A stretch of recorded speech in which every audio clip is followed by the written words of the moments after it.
So hi guys, and welcome back to my channel and to another episode of Tiny Bunny. I think we're gonna finish episode 3 today. I don't know how long this episode is, so we'll see about that. Okay, Polina. I felt around aimlessly. One of the figures was about to rush towards me, but was stopped by another. Don't worry, Big Ears. We'll escort Polina ourselves. She'll be in safe hands. You know, there are a lot of shady types snooping around here and all. Right, Polina? She didn't reply, just stepped back towards the bushes. I was overflowing with despair. I turned to the forest. Samuel's butt came to my rescue, kicking me in the butt and quaking my shameful retreat. Hippity hop, hippity hop. I threw the mask into a ravine out of spite, and then zigzagged through the firebreak alone in a giant snow-laden world. The trunks around me bent in all directions. Their treetops disappeared into the darkness above me. The sky was pushing me down. I wanted to cry, but my eyes were completely dry by now. Only sadness and longing were left, a desire to bury myself under the snow or leave for the Neverland, joining Vova and Senya.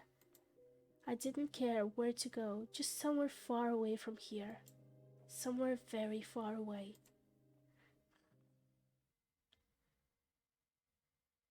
Oh, now we're finally home. Hey, what's this? Where are your glasses, Anton? Did you lose them? See, How could you be so careless? Do you think I own a money printing press? Yeah, right. You'll be wearing your old glasses until next year. Well, glasses don't cost that much. Really, you can buy like cheap glasses that will be suitable for him for like $2 maybe. In Russia, I don't know. She's just being mean. Olia rushed to me. I saw a fox. Surprise akin to a shotgun blast. I could only flap my lips in reply. A cup shattered into too many pieces with a long thunk. My mom let it fall from her hands. Her face was pale and her eyes were glued to the ground. This pause, just a split second, felt like an eternity. Then my mom spoke with disappointment. First it was an owl, now it's a fox. Will you ever get tired of this? But it's true. She was so fluffy. She stood on her back legs near the hedge, just like a person. The fox called my name, but then Mom came and she fled. There was no fox. Stop making things up. Don't go near her. If it was necessary, I was ready to shake my sister as if she was a doll made of cloth. What's wrong, Tasha? Don't go. You hear me? Mom entered the hallway and gave me a surprised look. I hesitated. Well, a fox will bite you. I remember fairy tales where foxes used to kidnap children. I imagined Alyssa, liberated, convarious, running through the night forest with a dangling sack in her hands. It wasn't a real fox. Tell him, Alia. She stood on two legs and she wore a dress. And she was real. See? Mom showed us a tired smile as if it was the only explanation needed. I also forced myself to smile. My smile was like a thin piece of soap right before it dissolves completely on your palm. But when I was left alone with my sister, I whispered, "If you see her again, run."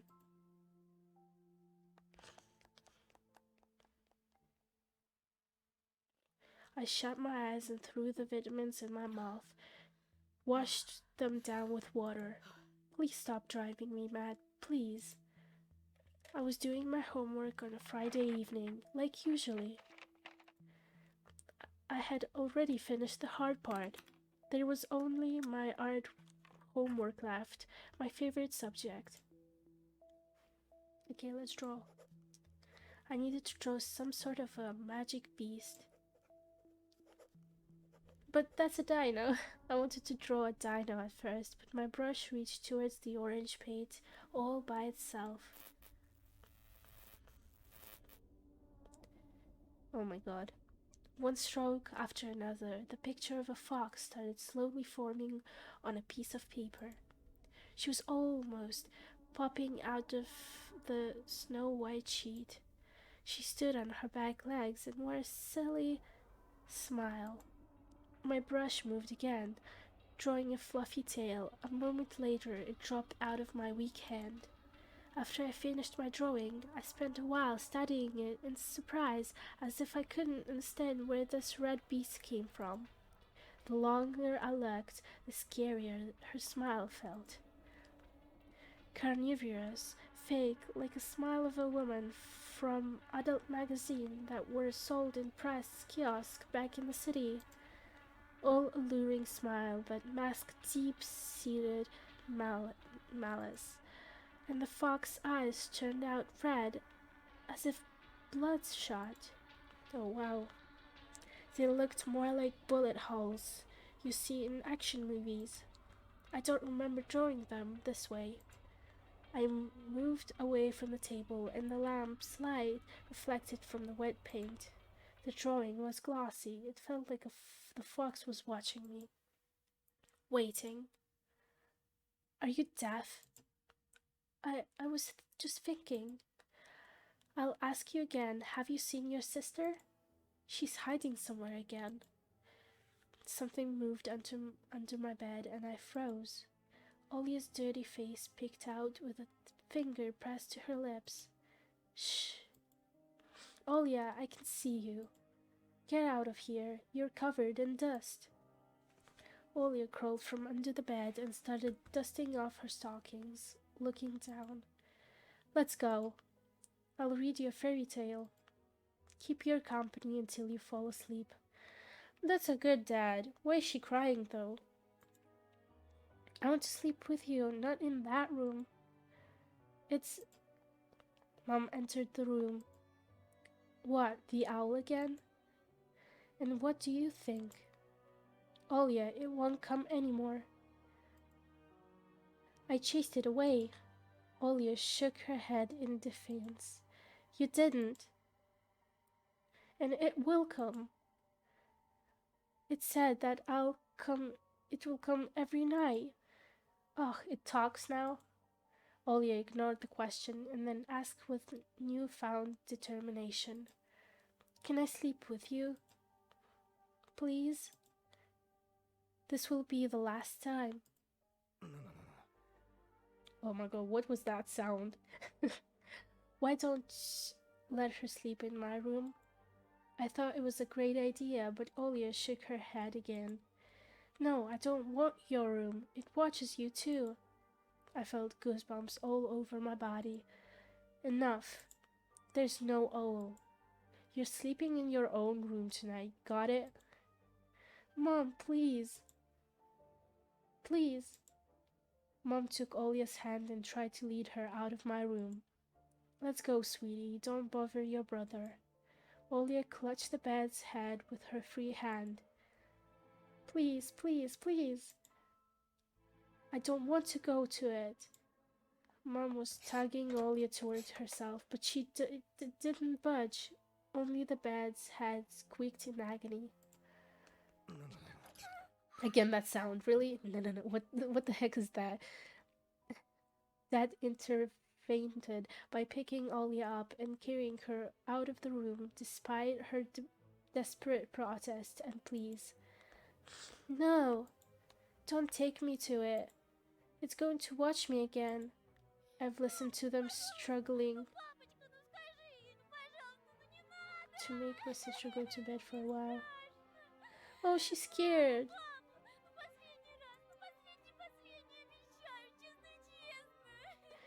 Oh my god, that's heartbreaking. I can't hear that. That's a little girl's voice who's saying, please, the last time, I won't, I'm scared. Oh my god. When everybody settled down, I was lying in my room thinking about Olia's words. It's watching you too. I felt uncomfortable. I barely managed to calm down only after closing the curtains in my room shut. But as soon as I closed my eyes, memories of my day started jumping around in front of me.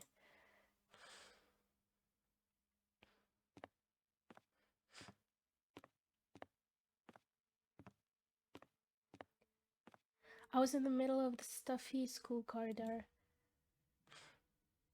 I could see the literature class from here, the faces of dead classical writers on their portraits, the prim and regal pose of our homeroom teacher, Lilia Pavlovna. And around that corner was her daughter, Katya, a snitch and a gossip, eagerly waiting for me. Hey, transfer student, what do you want, Katya? She got on her tippy toes and started swaying while hitting her hands behind her back, and then asked me with a fake smile on her face, can I ask you something? Why did you get transferred here? I might have told the truth about this to Polina, but Katya will sell it on the market for 3 kopeckas.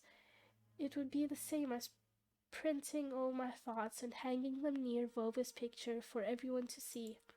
So I reverted to an answer I knew by heart. It's all because of my parents. Dad has a new job here, and my mom.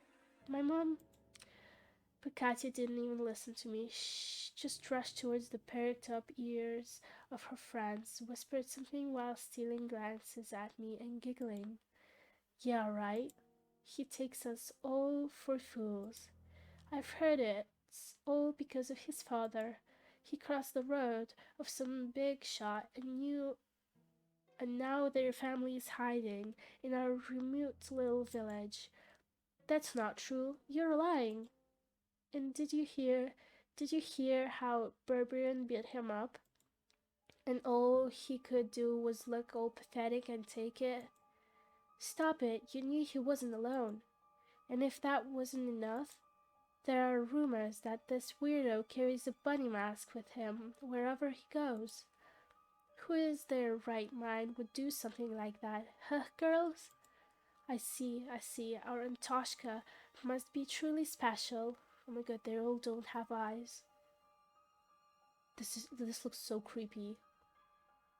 Oh my god. Mike, he's an autistic, but what if he's a serial killer? I'm sure you'll be able to find an axe in his backpack if you look hard enough, or something even worse. Yes. Shut up. Look at him, scream as if something bit him. His pupils, look at how wide they are. I hope he won't go insane and resort to violence again.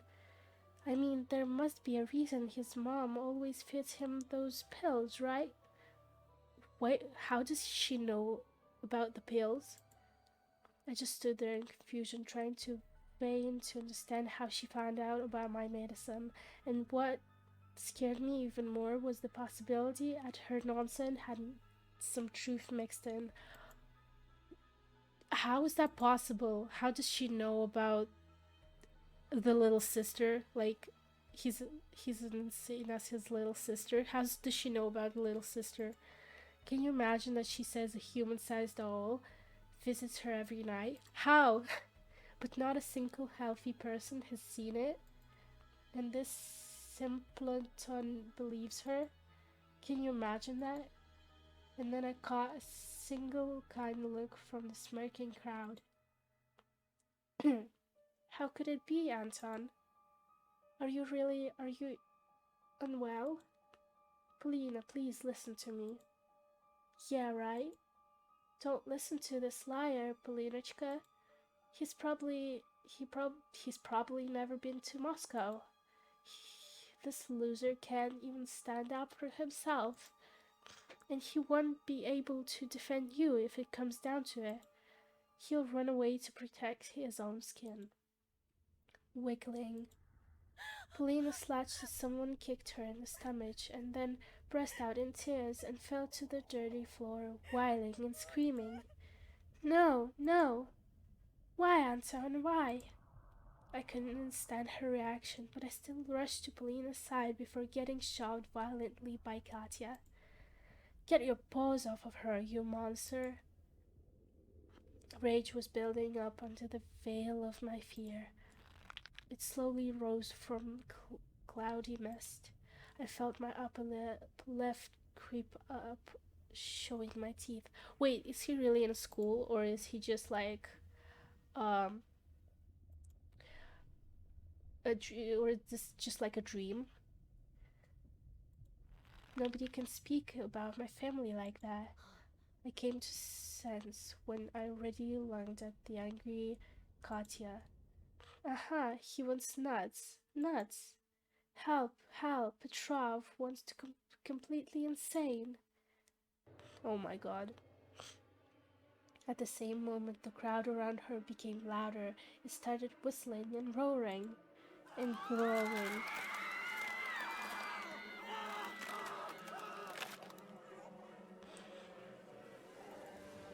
Oh my god, that's totally a nightmare of his. I shrunk to a tiny ball of fur and started shaking in fear because of mighty and cloud-ridden trunks that belonged to either trees or humans. It was impossible to tell. So you've finally shown your animal nature.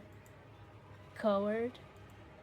Katya's face was twisted with chattering and ecstasy. Anton! Why? No! Why did you do this to me? Helena screamed while choking on her tears. He is just an animal. An outsider. Oh my god. Oh, what? Oh my god. That scared me. Carrie flapping of wings came from the forest. A pair of giant white ears descended somewhere from above, and I dug myself into them.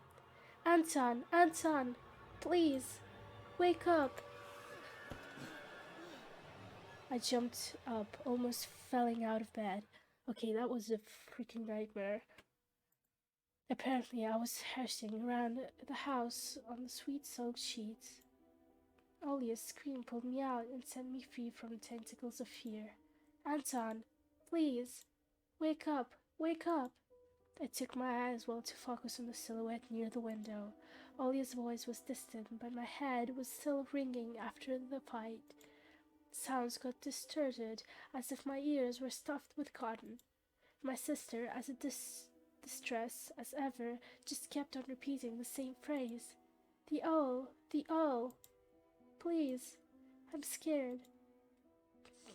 Her tears poured on my heart like boiling water, but I almost thankful for the owl's appearance.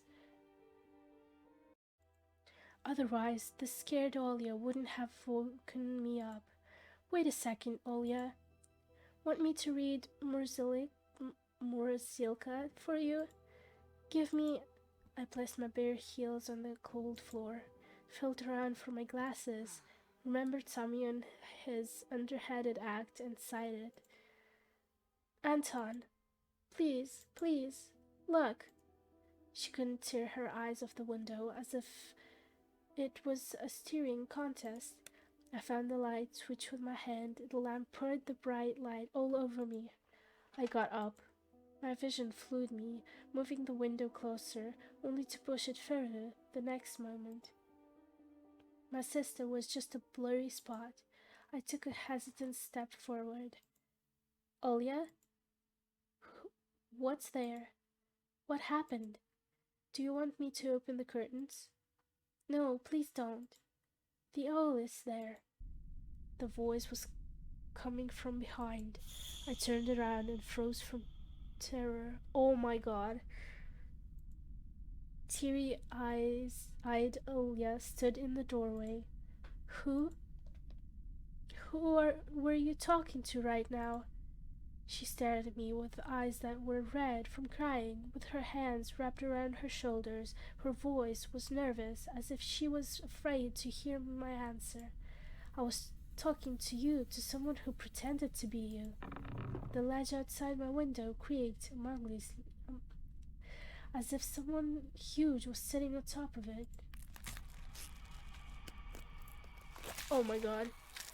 And the thing that pretended to be Olia started spreading, changing shape, growing to scary heights under the light of Converious moon. Anton, please, come closer, come here.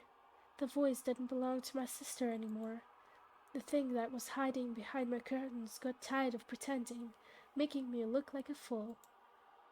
I pinched myself as hard as I could, hoping that silhouette near the window was just contingent on my nightmare and a hallucination brought up by a cursed house, and those don't bite, do they? The silhouette was towering before me under the veil of mist. Why don't their parents believe? Oh fuck, believe them?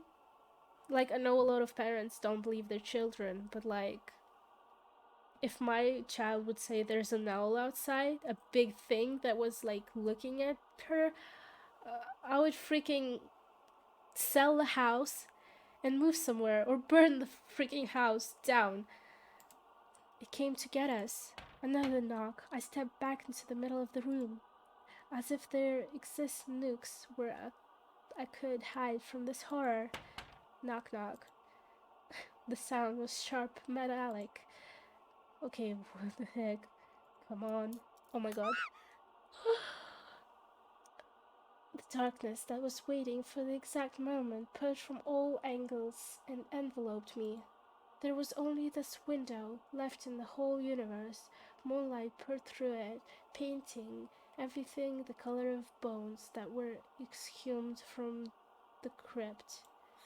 Olia started squealing and pressed herself into my back, squeaking protection, and then an eye, burning with a carnivorous fire, stared at us from the window. No, it wasn't trying to break the window. It was toying with us. It just kept on knocking, driving us mad. As if a giant clock was measuring the time left for us, and pendulum swinging above the abyss. She was screaming in desperation, her hands clutching my arm like a pair of pincers. Anton! Anton! Come closer! I could barely make out a pair of wings that spread out above the black spot. Tell her, Anton. Tell it that I won't be a bad girl anymore. Never ever. I just want it to leave. Please. The moonlight suddenly disappeared and the room descended into darkness. We couldn't see the burning eye anymore. I swallowed the strangling lump that was stuck in my throat. I stepped toward the curtains, entranced by the call of this disfigured guest. Oh! The bleak window was creeping closer, curtains rustling. I reached out to move them aside so I could look my fear in the eye. At the moment, I heard noises coming from my parents' bedroom. Without thinking, I pulled the curtains to the side in one swing. Nothing. Through there was something shining on the ledge among the scattered feathers. My glasses! The ones that Semyon took from me. How did they get here? Was that a gift from Goggling Night? Did that owl really bring them here? I looked at the front yard, at the foreboding clearing, at the toothy forest. Not a soul, not a trace of our late-night guest. Only the old lamppost dreaming like a lone watchman among the snowy desert. The dry window frame creaked. I tore away the installing tape and the strips of glued newspaper. I opened the window with big trouble. Frost pinned me in its little needles. The paintings on my walls moved from the draft. I touched my glasses, sure they would melt in my hands, but they were real. My brain was scrambling from an explanation. Samuel and his gang just pulled a prank on me. That was it. That's it. A smooth, white blanket was clattering under the steer lamp just outside our yard. If anybody was to get close to the house, to climb the pipe to the ledge of my window, they would surely leave footprints. But there was none. I cautiously took my glasses, cautiously. My wrist was still intact. Nobody pulled me into the darkness, full of restless writhing. Why aren't you in bed? I swayed from surprise and almost fell out of the window. Are you out of your mind? Did it feel hot in here? Do you want to catch a cold? The owl was here. Tasha chased it away. Go to your room immediately and get in your bed. And you? Mom posed directly, her sighting eyes at me. She was thinking of punishing equivalent to my crime. In the end, she just waved her hand, took Ollie by a shoulder, and left, throwing gloomy words my way. We'll talk tomorrow. I imagined to get a frame back in the place with a couple of heads pressed in the latch with all the strength my fingers could muster. The cold left the room, but the fear was still present. I placed my glasses on my nose and started studying my reflection in the window. And the window? Oh, yeah, the window. It didn't look like a face, more like a death mask, just like the one worn by the boy from the notice board. That night, I was on the edge of joining him there. A black and white face was staring at me through the clearing between students' heads. Oh my god! And it wasn't Vuva's. His face was right beside it. I recognized the fat cheeks, the damaged skin. Samyan is missing, too? What? Really? Samyan. Berbian's photo was printed out and placed under the glass, like an inhibition piece. Oh my god. What? Really?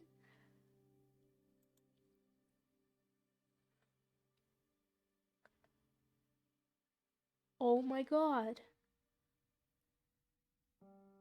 That's it. It's the end of episode 2. Wow. So the owl took him somewhere? Maybe they're protecting the boy? But why? Okay, we'll see you in the next episode, and thank you guys for watching. Please subscribe and comment and like this video. And yeah, in every video I say you can recommend me some games if you want to in the comments. And bye, you guys. I love you.